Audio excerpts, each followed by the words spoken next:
Princess Era walked through the polished hallways of Harmony Station, her long silver robes flowing gracefully behind her. 8 royal guards surrounded her, their ceremonial golden armor gleaming under the soft blue lights. To most observers, it looked like just another diplomatic visit from the Celestial Empire, but something felt wrong. Sergeant Tai-Ho Kim noticed it too. From his security post near the main corridor, his trained eyes caught subtle movements in the shadows that shouldn't have been there. After 15 years in the human peacekeeping force, he had learned to trust his instincts. His hand rested on his standard-issue plasma rifle as he watched the royal procession approach. The Celestials moved with perfect grace, each step carefully measured. Their technology was centuries ahead of human achievements, and they never let anyone forget it. Their ships could bend space itself, their weapons could reshape matter, and their armor was said to be impenetrable. Yet something about their ceremonial display today made Tai-Ho uneasy. The princess herself was young by celestial standards, barely 200 years old. Her skin had the typical pearl-white sheen of her species, and her 4 eyes, arranged in a diamond pattern, were the deep purple of royalty. She carried herself with the confidence of someone who had never known real danger. That was about to change. The first sign was a slight flicker in the station's lights. Tai-Ho's combat training kicked in before his conscious mind could process what was happening. He was already moving when the first plasma bolt cut through the air. The shot struck one of the royal guards in the chest. The golden armor, for all its beauty, might as well have been paper. The guard fell without a sound, his body dissolving into purple mist, the way all Celestials died. Ambush. Tai-Ho shouted into his comm unit, but the station's security channels were dead. Someone had planned this well. The princess's guards formed a tight circle around her, raising their ceremonial weapons. But they were trained for show, not combat. 3 more fell in quick succession as plasma bolts rained from multiple directions. Tai-Ho sprinted toward the group, his combat armor sensors identifying 8 attackers hidden in the station's maintenance alcoves. His rifle spat blue fire, striking one of the assassins. The attacker's stealth field flickered and failed, revealing a figure in black combat gear before they too dissolved into mist. Princess Era stood frozen in shock, watching her guards die around her. She had never seen violence before. It was considered beneath celestial dignity. But there was nothing dignified about the way her protectors were being systematically eliminated. "Your Highness, stay down," Tai-Ho shouted, diving forward to shield her as another blast scorched the wall where her head had been moments before. The princess fell awkwardly, unused to such rough movement, but Tai-Ho's armor took the impact. The remaining guards tried to return fire, but their weapons were more ceremonial than functional. 2 more fell as plasma bolts found gaps in their ornate armor. The corridor filled with purple mist as their bodies dissolved. Tai-Ho's combat HUD highlighted movement above them, more assassins rappelling from the ceiling panels. This was no random attack. Someone wanted the princess dead, and they had planned for every contingency, except, perhaps, for one stubborn human soldier. "Hold on to me," Tai-Ho ordered the princess, his voice firm but calm. He knew celestial protocol forbade physical contact with royalty, but protocol wouldn't keep her alive. Princess Era hesitated for a precious second before grabbing his armor. Her eyes widened as Tai-Ho activated his suit's emergency systems. Panels opened in his armor, releasing a dense smoke screen that filled the corridor. The assassin's plasma bolts continued to slice through the smoke, but now they were shooting blind. Tai-Ho's HUD, calibrated for exactly these conditions, showed him clear paths through the chaos. He half-carried, half-dragged the princess toward a maintenance hatch. Behind them, her last 2 guards made a final stand, buying precious seconds with their lives. More purple mist joined the smoke in the corridor. "But my guards," the princess started to protest as Tai-Ho pulled her toward safety. "With respect, Your Highness," he replied, his voice grim, "they're already dead, and you will be too if we don't move now." As if to emphasize his point, a plasma bolt sizzled past them, close enough that Princess Era could feel its heat. For the first time in her life, she faced her own mortality. Looking at the determined human soldier beside her, she made a decision that would change both their lives forever. She ran. The maintenance tunnels of Harmony Station were a maze of pipes, cables, and narrow passages. Princess Era's silver robes, designed for the grand halls of the Celestial Court, kept catching on exposed conduits.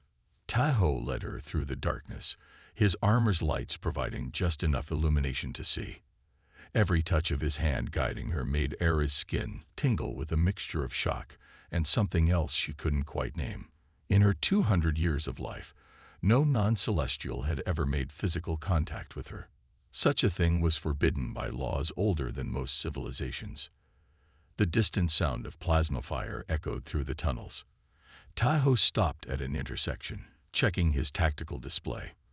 The small blue screen cast strange shadows on his determined face. But my guards. She started to protest again, thinking of the loyal celestials who had dissolved into purple mist protecting her. Are either dead or compromised. Taiho cut in, his voice firm but not unkind. Right now, your survival is the priority. His directness startled her. In the Celestial Court, even the simplest messages were wrapped in layers of flowery language and protocol. But this human spoke plainly, focused entirely on keeping her alive. A sudden explosion rocked the station. Era stumbled, and Taiho caught her before she could fall. His armor was surprisingly warm against her skin, and she found herself holding on longer than necessary. They're using thermal charges to flush us out, Taiho explained, checking a readout on his wrist computer. Smart, but they don't know these tunnels like I do. You know the maintenance systems? Era asked, surprised. In her culture, warriors would never lower themselves to learn about such basic infrastructure. Taiho nodded, already moving them down a different passage. Part of basic training. Humans believe in understanding everything we might need to survive. Status doesn't matter when your life is on the line. Another explosion, closer this time. The tunnel walls shuddered, and dust rained down on them. Era's sensitive ears picked up the sound of running feet above them. They're hurting us, Taiho muttered. He stopped at a junction and pressed his hand against a wall panel. To Era's surprise, it slid open, revealing the hidden crawl space. Quick, inside. Era looked at the tight space with horror. That's a waste management access tunnel. I cannot. Your Highness. Taiho interrupted, his voice carrying an edge of urgency. Right now you have two choices, your dignity or your life. Choose quickly. More footsteps above, and voices speaking in the harsh language of the assassins. Era looked at the crawl space again, then at Taiho's steady gaze. She thought of her guards, dying to protect her. Their sacrifice deserved better than her refusing safety because of pride. She crawled in. Taiho followed, sealing the panel behind them, just as heavy boots passed by their hiding spot. They lay there in almost complete darkness, the only light coming from Taiho's armor indicators. Era could feel his breath, steady and controlled, while her own came in short, nervous gasps. Why are you doing this? She whispered. My people have always treated humans as inferiors. We deny you access to our technology, mock your primitive ways, yet you risk your life to protect me. Taiho was quiet for a moment. When he spoke, his words carried the simple truth that had been missing from Era's life of court politics and diplomatic double-talk. Because it's right, he said. Because you're someone who needs help, and I can provide it. Everything else, politics, prejudices, protocols, that's all just noise when lives are at stake. Era felt something wet on her cheeks and realized she was crying.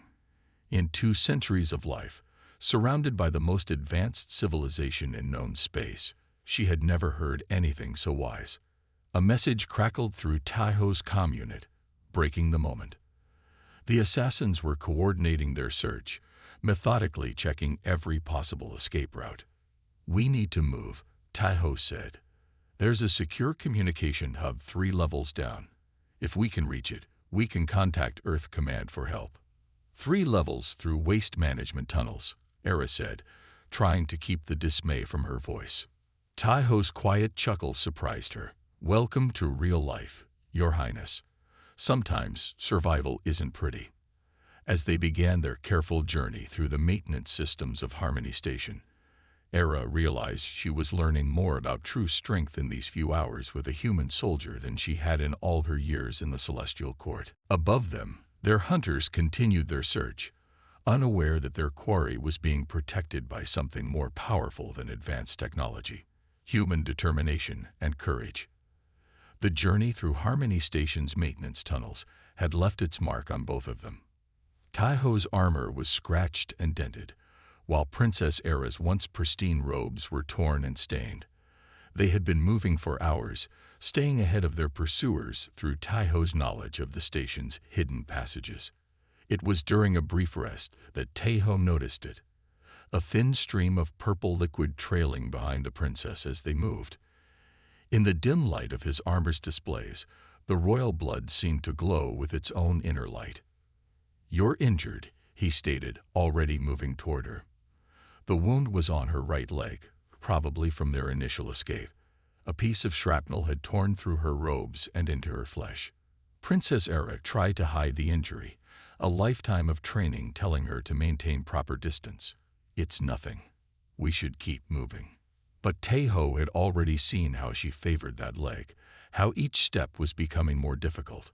Without ceremony, he tore a strip from his uniform's underlayer. "This is forbidden," Era whispered, though she made no move to stop him as he knelt beside her. "No one may touch royal blood. The laws are absolute."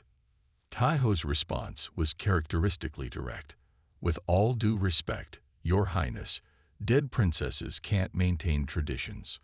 For the first time in her life, Era found herself speechless. She watched as his trained hands cleaned and bandaged the wound, each touch careful but efficient.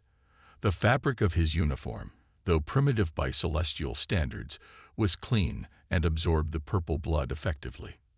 "The nanites in your blood," Taiho said as he worked. "They're trying to heal you, but they're not keeping up with the damage.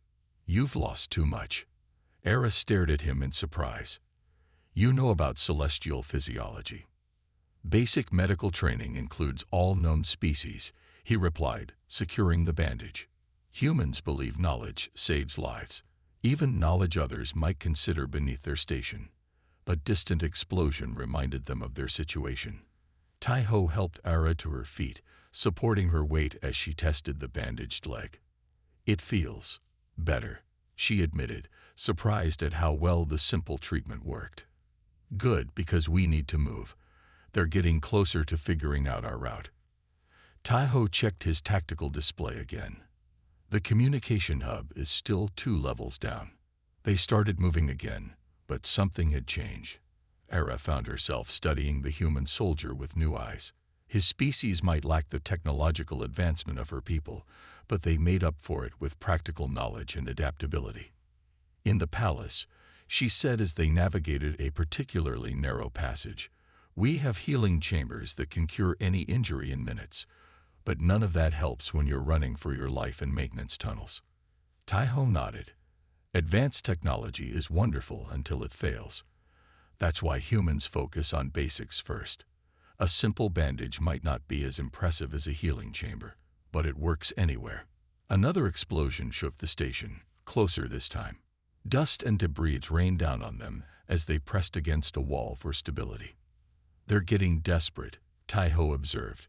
"Making mistakes. Using too much explosive force could breach the station's hull." "They don't care," Era replied, her voice bitter. "My death would destabilize the entire sector. That's worth more than a space station to them." Taiho's hand tightened slightly on her arm as he helped her over a fallen pipe. "Not going to happen on my watch, Your Highness." The simple statement, delivered without flourish or ceremony, carried more weight than all the elaborate pledges of loyalty she had received in her court. This human soldier, who owed her nothing, who had been treated as inferior by her people, was willing to die protecting her simply because he believed it was right. As they continued their careful journey through the station's hidden passages, Ara realized that more than just royal protocol was being broken. Her entire worldview, built on centuries of celestial superiority, was crumbling in the face of simple human determination and decency. Behind them, purple blood marked their trail, each drop a reminder that even immortal beings could bleed. But thanks to a torn piece of human uniform and skilled hands that dared to break ancient laws, the princess would live to see another day. Sometimes, Ara was learning, breaking protocol was the only way to survive. The clicking sounds echoed through the walls of Harmony Station, getting closer. Princess Ara recognized the sound. Quantum trackers, the most advanced tracking technology in the Celestial Empire. Each click represented another detection of her royal blood's unique quantum signature. "They're using the new X9 trackers," she whispered to Taiho as they crouched in a service junction. "Nothing can hide from them. Even a single drop of royal blood leaves a quantum trail they can follow." Taiho was busy examining the station's maintenance panel, his fingers moving across the controls with surprising speed. "Every technology has its limits," he replied, not looking up from his work. "Even celestial technology." The clicking grew louder. Ara could picture the assassins moving through the nearby corridors, their black armor blending with shadows, their quantum trackers leading them closer with each passing moment. These devices had made her people feel invincible, superior to other species. Now that same technology was being used to hunt her. "Trust me," Taiho said, noting her fear. He pulled a panel free from the wall, exposing a maze of pipes and conduits. Sometimes the old ways work best. He reached into the exposed systems and adjusted something. Suddenly, steam began hissing from multiple pipes around them. The maintenance tunnel quickly filled with a fine mist. "Station coolant," he explained, helping Ara to her feet. "The particles interfere with quantum readings, not enough to block them completely, but enough to create confusion." As if to prove his point, the clicking sounds became erratic, spreading out in different directions as the assassin's trackers struggled to get clear readings. "But how did you know?" Ara asked as they moved carefully through the steam-filled passage. "Humans study everything," Taiho replied, checking his tactical display, "including the limitations of technologies we're not supposed to have access to. Your people's quantum trackers are amazing, but they have trouble with certain types of particle interference." They reached another junction, and Taiho stopped. He pulled a small device from his armor, simple human technology that looked ancient compared to celestial equipment. With quick movements, he attached it to a power conduit. "What are you doing?" "Creating false trails," he said, activating the device. It began pulsing with a faint purple light.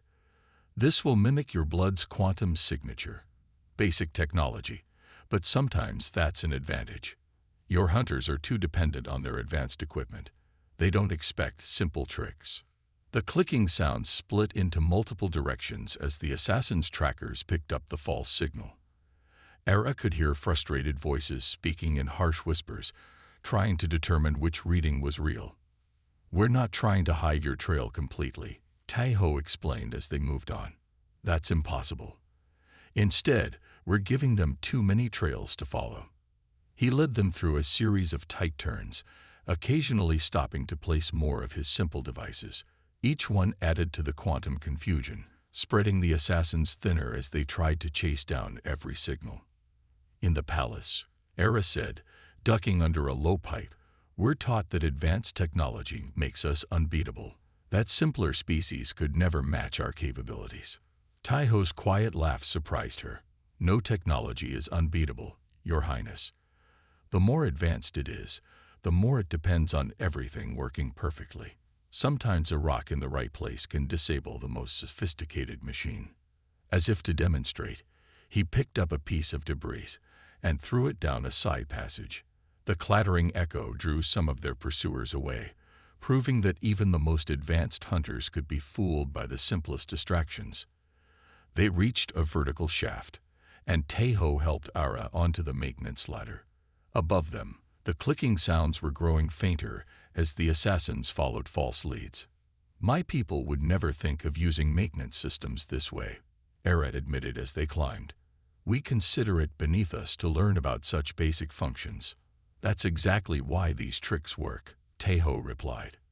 The best place to hide is often where nobody thinks to look. Your hunters expect you to use advanced technology to escape. They don't expect you to be crawling through coolant pipes. Another series of explosions echoed through the station, but they sounded distant now.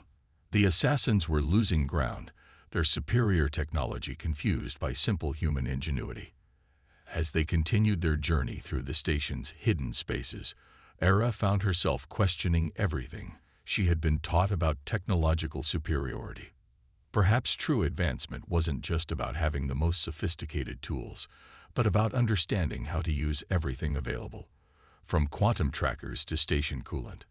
Behind them, the hunters followed their quantum readings in circles, while a celestial princess and a human soldier made their way to safety using nothing more complex than knowledge, creativity, and the simple systems that kept the station running. Princess Era sat in a small maintenance alcove, her back against the cold station wall, as the terrible truth sank in.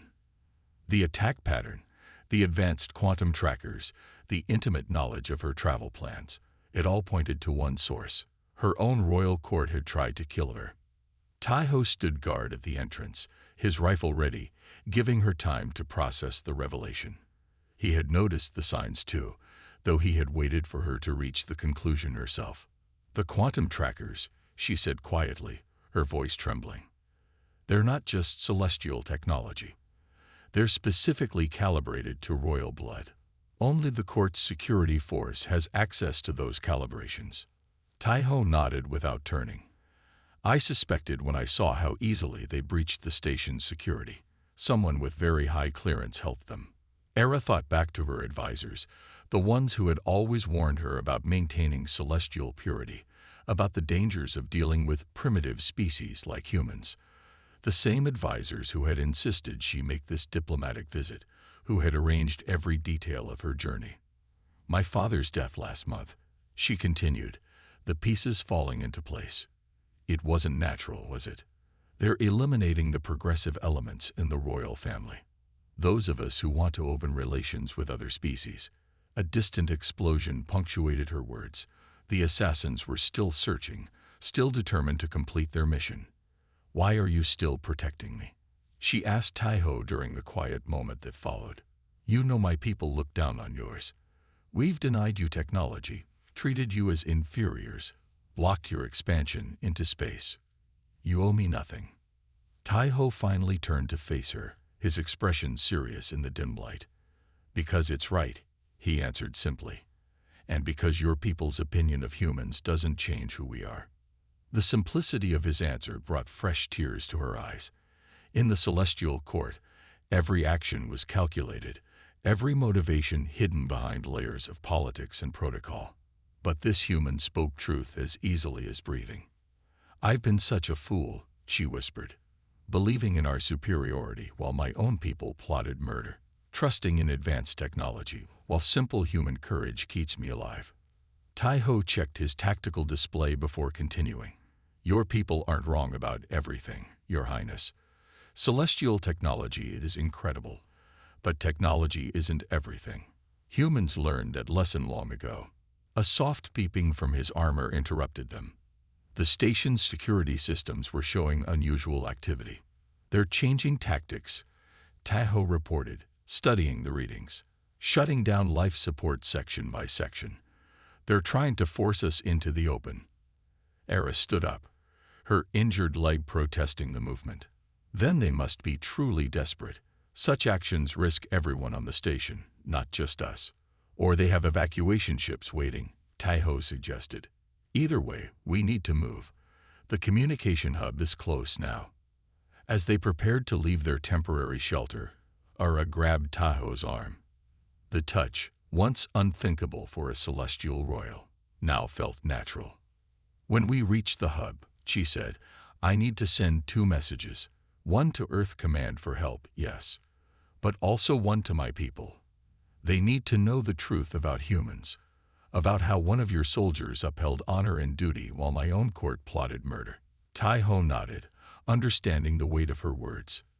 That message could change everything between our peoples. It already has, Era replied, thinking of how her own views had transformed in these few hours.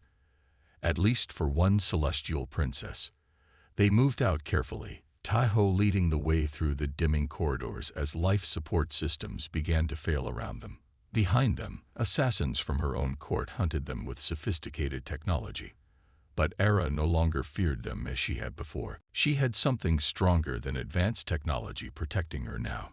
She had the trust of a human soldier who chose to do right, simply because it was right. And that, she was learning, was worth more than all the quantum trackers in the Empire. The station's lights flickered ominously as they pressed on, racing against both their hunters and the failing life support. But for the first time since the attack began, Princess Era felt truly safe. Sometimes, she had learned, trust was more powerful than any weapon. The power distribution center hummed with energy as Princess Era and Tai-ho made their final stand. Plasma conduits pulsed with blue light around them, casting moving shadows across the cramped space. They had almost reached the communication hub when the assassins finally caught up. The first shot had caught Tai-ho in the side where his armor was already damaged. Purple blood from Era's earlier wounds had weakened the plating, allowing the plasma bolt to burn through. But he hadn't fallen. Instead, he had pushed Era to safety and taken up a defensive position. "You should leave me," Era insisted, watching the blood seep from his wound. "You've done more than enough. This isn't your fight anymore." Tai-ho checked his ammunition. 3 power cells remaining. His face was pale from the injury, but his hands remained steady on his weapon. "Not happening, Your Highness. We get through this together, or not at all." The assassins' voices echoed through the corridors outside, growing closer. They knew they had their targets cornered.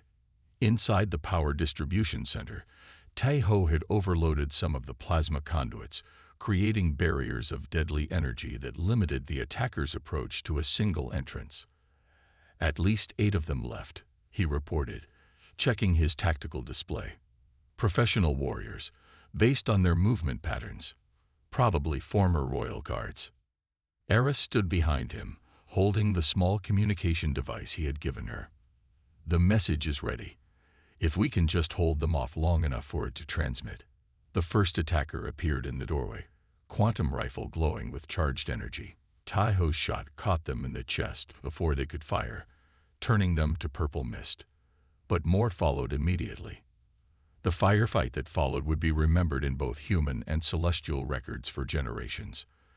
Tai-ho moved with precision, born from years of training, each shot finding its mark despite his injury.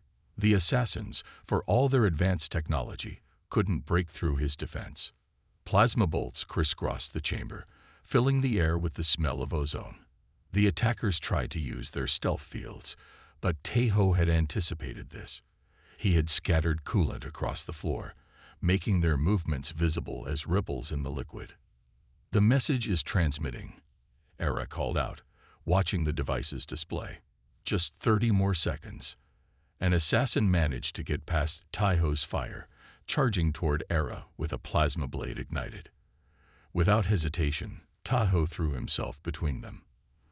The blade scored his armor, but didn't penetrate.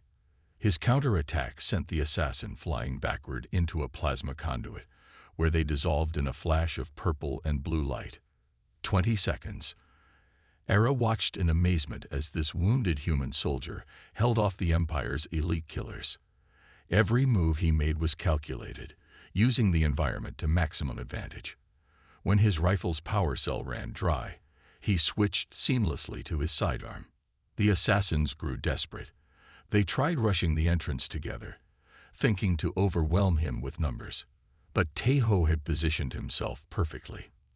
The narrow entrance became their death trap as he picked them off one by one.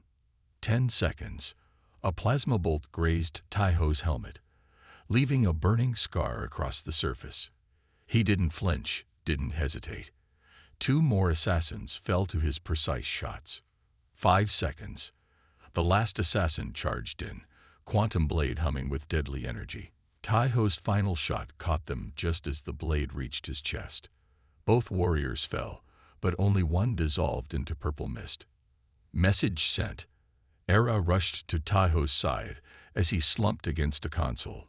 His armor was scorched and broken, but his eyes were clear and alert. Earth Command. Acknowledges, he said, reading from his tactical display. Help is coming. We just need to hold this position. Era looked at the fallen human who had fought so brilliantly to protect her. Why? She asked again, needing to understand. Why risk everything for someone who's supposed to be your enemy? Taiho managed a small smile despite his pain. Because that's what humans do, Your Highness. We protect those who need protection. Everything else, politics, prejudices, old hatreds, none of that matters in the moment when someone needs help. The sound of running feet echoed from the corridor, but this time, they were friendly. Earth Command forces had arrived, along with loyal Celestial guards who had received Era's message. As medical teams rushed to help them, Era realized she had witnessed something extraordinary. In this small power distribution center, a single human soldier had shown more nobility than centuries of Celestial tradition. The story would indeed be remembered for generations, not just for the fighting, but for what it taught both species about true honor. The medical bay of Harmony Station buzzed with activity as rescue teams worked to stabilize both Princess Era and Sergeant Taiho Kim. The princess sat on the edge of her medical bed, watching as human doctors treated Taiho's wounds with their simple but effective methods. Her own injuries had already been healed by Celestial technology, but she refused to leave. Tears streamed down her face, catching the light with a pearly sheen. They weren't tears of fear or relief. Those had come and gone. These were tears of understanding, of seeing clearly for the first time in her 200 years of life. Earth Command forces had secured the station, working alongside the loyal Celestial guards who had responded to her message. The bodies of the assassins had long since dissolved into purple mist, leaving behind only their advanced weapons as evidence of their betrayal. The quantum trackers have been analyzed, a human security officer reported. They definitely came from the Royal Armory. We've identified several members of your court who were involved in the plot. Era nodded, but her eyes remained on Taiho. Despite his injuries, he remained alert, watching the doors and windows of the medical bay. Even now, he was protecting her. How is he? She asked one of the doctors. Stable. The plasma burns are serious, but he'll recover. He's lucky. A few centimeters deeper, and... The doctor left the sentence unfinished. Era moved to Taiho's bedside, breaking yet another Celestial protocol about maintaining proper distance. She didn't care anymore. This human had earned more than just her respect. He had earned her trust. My people were wrong about humans, she said softly, looking at his battered but determined face, and I will make sure they know it. Taiho finally allowed himself a small smile. Just doing my job, Your Highness. But they both knew it was more than that. The events in that power distribution center had changed everything. One human soldier, armed with nothing but courage and conviction, had shown more honor than centuries of Celestial tradition. I've sent full reports to both Earth Command and the Celestial Throne, Era announced, including recordings from the station's security systems. Everyone will see what happened here. They'll see how a primitive human risked everything to protect a princess who was betrayed by her own people. The medical bay doors opened, admitting a group of high-ranking Celestial officials who had just arrived from the homeworld. They stopped short when they saw their princess sitting casually beside a human soldier's bed, breaking dozens of ancient protocols. Your Highness, one of them began, this is most irregular. No, Era cut him off, her voice carrying the authority of her rank for the first time since the attack began. What's irregular is that we've let our pride blind us for so long. Today, a human soldier showed more loyalty, more honor, and more wisdom than our entire court. It's time for things to change. She stood, facing her officials with newfound confidence. From today, all cooperation restrictions with humans are lifted. We will share our technology, our knowledge, and our resources. They have earned it not through force or demands, but through something far more powerful, their fundamental decency. Tai-Ho watched from his bed as the princess took command, transforming from a protected royal into a true leader before his eyes. Sometimes, he said quietly, the greatest victories don't come from weapons or technology. They come from understanding. Era smiled through her tears, knowing he was right. This was more than just a failed assassination attempt or a successful rescue. It was the day that would change relations between their species forever, all because one human soldier had chosen to do what was right without asking for anything in return. As the medical bay filled with officials from both species, beginning the long process of reorganizing centuries of relations, Era remained by Tai-Ho's bedside. Sometimes, she had learned, the greatest diplomatic breakthroughs didn't come from careful negotiations or shows of force. Sometimes, they came from simple acts of courage, from choosing to protect someone just because it was the right thing to do. The story would be told countless times in the years to come, but none of the tellings would capture the full truth of that moment, when a celestial princess cried not from fear or relief, but from finally understanding what true nobility looked like.